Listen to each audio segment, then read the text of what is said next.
माझी शिल्पकारांबद्दल काही लोक बोलले, जे माझी शिल्पकारांना आज मानत आहे ते काही दिवसांआधी त्याच माझी शिल्पकारांबद्दल काय काय बोलत होते ते सर्वांना माहिती आहे। सन्माननीय रवी सपकाळे माजी नगरसेवक, ते कधी BJPमध्ये त्यांनी प्रवेश घेतला, कधी राष्ट्रवादी, आत्ता जस्ट त्यांनी अजितदादाच्या पवार गटातून ते तुतारीमध्ये गेले शरद पवार यांच्याकडं। तर ते शिल्पकारांबद्दल आम्हाला सांगताय की आम्हाला त्यांच्या स्वयंघोषित शिल्पकाराच्या या नावाचा विरोध आहे। स्वयंघोषितबद्दल युवराज जोनारे बोलतात की त्यांनी स्वयंघोषित पद घेतलंय। ते सर्व भुसावळकर जनतेला माहिती आहे की ते स्वतःहूनच स्वयंघोषितच करत आहे। जो दवाखाना सुरू आहे तो बंद करून तिथं नगरपालिकेचं कार्यालय आणणं हे खूप चुकीचं आहे। कारण आज भुसावळ शहराच्या मध्यवर्ती ठिकाणी असलेल्या ह्या दवाखान्याचा उपयोग आज भुसावळ शहरातील सर्वसामान्य जनतेला होत असतो। काही जणांनी अशी वल्गना केली की या दवाखान्यात काहीच काम चालत नाही। काय काम चालत नाही? या दवाखान्यामध्ये गेल्या 10 महिन्यात 36,450 OPD झाली आहे।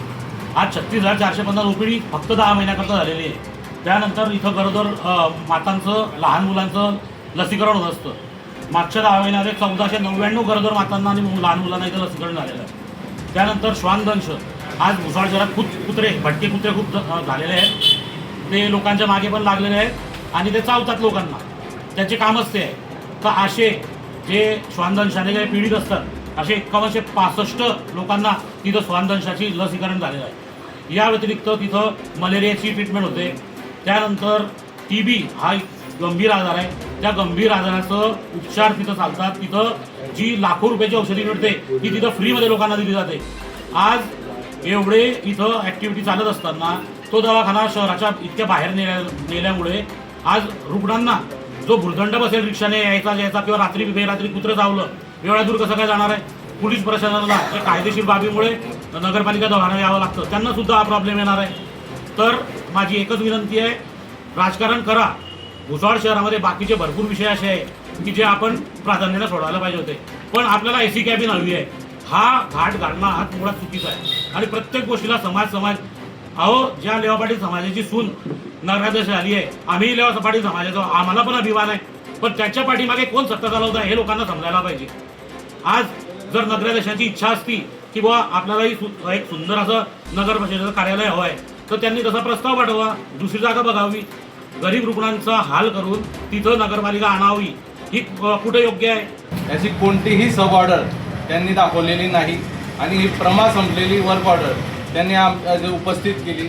म्हणजे ही जनतेची ते दिशाभूल करत आहे अशी कोणतीही ऑर्डर काम करण्यासाठी त्यांनी काढलेली नाही। आणि ते म्हणतात की सतत 9 वर्ष झाले आम्ही कोणताच विकास केला नाही, काही दवाखान्यासाठी हे केलं नाही। तर मी त्यांना सांगू इच्छितो, संजूभाऊ सावकारे यांनी भुसावळ शहरासाठी व तालुक्यासाठी अद्ययावत ट्रामा सेंटर व ग्रामीण रुग्णालय ही व्यवस्था केलेली आहे आणि ती नगरपालिकेच्या जागेवरच आहे।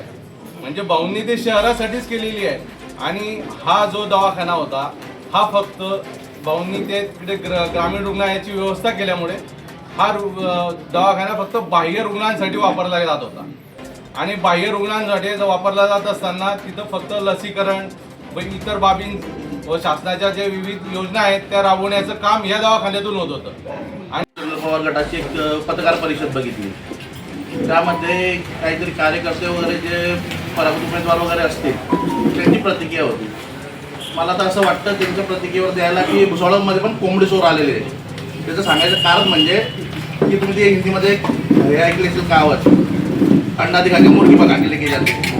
त्यांनी इलेक्शनमध्ये माननीय महाराष्ट्राचे नेते एकनाथराव खडसे यांच्या नेतृत्वामध्ये निवडणूक लढली व काही क्वचित जागेवर त्यांना यश मिळालं। तर त्यात आल्यानंतर पण त्यांनी कधीच नगराध्यक्षांनी किंवा कोणी यांनी नाताभाऊंचा उल्लेख कुठलाही हिच्यात केला नाही। फक्त निवडणुकीपुरता समाजाची वोटिंग घ्यायची, नाताभाऊंना फक्त वापरून घेतलं।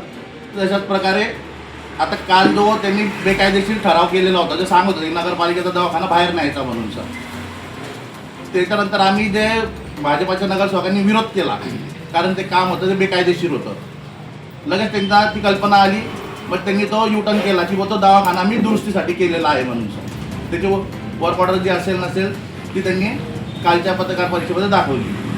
मला फक्त सांगायचं एकच आहे, जे 2 नंबरचे धंदे बंद करायचे तुम्हाला तुम्ही पोलीस प्रशासनाला SP साहेबांना निवेदन द्या, तो मुद्दा पोलीस प्रशासनाचा आहे।